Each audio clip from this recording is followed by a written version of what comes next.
त्यामुळे खऱ्या अर्थाने वर्धापन दिनाच्या सर्वांना सदिच्छा शुभेच्छा देताना सांगतो, अरे धीर धारा, काहींना तले घाई झाली. अरे आहे ना नेता, अरे आपलं वय नाही तेवढं नेत्याचा अनुभव आहे. नेत्याला राजकारणातलं सगळं फायदे तोटे गणित जुळातात. आपण चाललोय तेवढं बघा ना नेत्याला म्हणून. अरे आपण लय अंड्यात येत.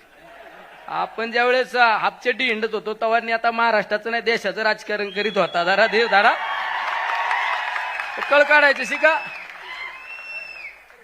अरे आपल्याला सगळ्यांचा विचार करणारा नेता आहे, स्वतःसाठी जगला नाही. आदरणीय पवार साहेब स्वतःसाठी जगले नाही, हे तुमच्या आमच्या सर्वांसाठी जगलेले. अरे पवार साहेबांनी कित्येक लोकांना सत्तेवर बसवलं, कित्येक लोकांना खुर्चीवर बसवलं. अरे ही जाणीव पाहिजे. परमेश्वर कुठेतरी पाहतोय परमेश्वर. अरे परमेश्वराला माहित आहे ना. अरे या माणसाने काय केलं स्वतःसाठी? अरे जे केलं ते समाजासाठी केलं. कधी कार्यकर्त्याला रात्री अपरात्री अडचण आल्यानंतर पवार साहेब त्या ठिकाणी फोन करतात. एखादा कार्यकर्ता आंदोलनाला बसला तरी साहेब कलेक्टरला सांगतात माझा कार्यकर्ता आंदोलनाला बसला, तुम्हाला गेलं पाहिजे.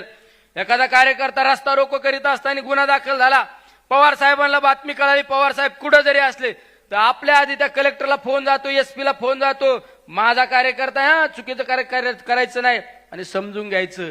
आणि साहेबांचा दम तुम्हाला माहित नाही.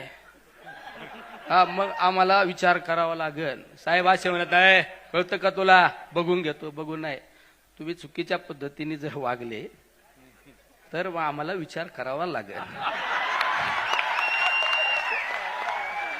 ये इसमें बहुत दम है, इसमें बहुत दम है. नाही तर तुम्हाला दम म्हणजे काय? बघतो का रे हराम. हे ज्याची त्याची स्टाईल असते. मी जर म्हणलो तर बघून घेतो, ते नाही इसमें दम नाही. मला म्हणाल तुला समजत का? नाही तर बघा तुला उलटा पालटाच करून टाकीतो. ही आपली स्टाईल. आवड साहेबांची सुद्धा बघून घेतो लगे. हा पण या सगळ्या दमात मोठा दम कोणचा?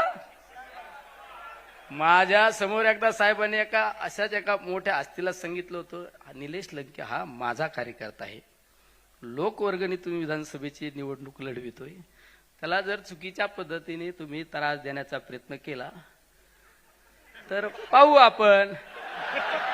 अरे महिनाभर झोपला नसेल कार्यकर्ता, बरोबर ना? आमच्या जिल्हाध्यक्ष महिनाभर झोपला नसेल. ये त्याच्यामुळे आम्हाला तर कायम टचका असतो, साहेब हसले का आणि साहेब गप का. त्याच्यामुळं आपण सगळ्यात जास्त भेऊन असतो. साहेब हसल्याला गणित तुम्हाला जर कळालं ना, त्याला तुमच्या टांग खालून जाईल.